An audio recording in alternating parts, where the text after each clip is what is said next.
Mom lies in hospital bed with 22-year-old daughter before she dies. Vows to not let it happen again.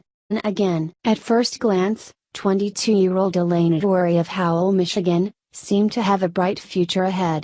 With a loving mother to provide support and fresh employment opportunities before her, she appeared ready to conquer the world. But on August 10th, Elena was late coming home. She texted her mom, Cheryl Dwory, saying she'd be back soon. Yet as 1 hour stretched into 2, Dwory realized that something was wrong. Then she got a horrifying message on Facebook: Elena was in the hospital with only machines keeping her alive.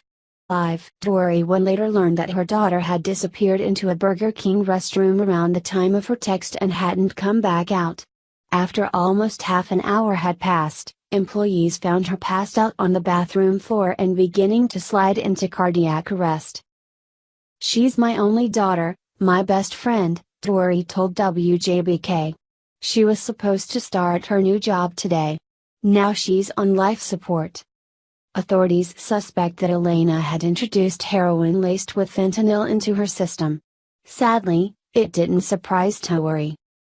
Elena began abusing prescription drugs when she was only 15 years old, an unfortunate result of a relationship with an abusive boyfriend. The boyfriend fathered her 5-year-old son Christopher, and he has since been convicted of domestic violence and other crimes. Additionally, the mother found that Elena had been pimped out and had been kept locked in her hotel room and high on narcotics. The addiction that grew out of her abusive relationship landed Elena in 5 treatment centers and ultimately claimed her life. Dwory's daughter is far from the only individual to struggle with narcotics and opioids.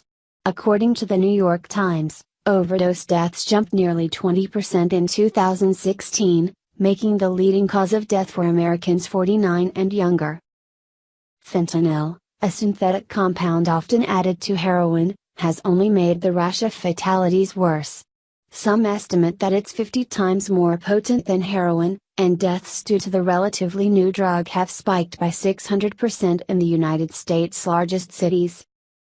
If anything can be likened to a weapon of mass destruction in what it can do to a community, it's fentanyl, the Drug Enforcement Administration's Michael Ferguson told the Denver Post.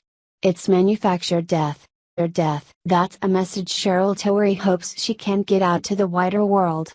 On August 14th, she removed Elena from life support, and the young woman passed away soon after.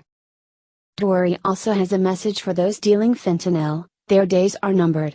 "I'm going to fight the rest of my life to make sure the people that are down here on the street selling this to people, they don't need to be here, they need to be locked up."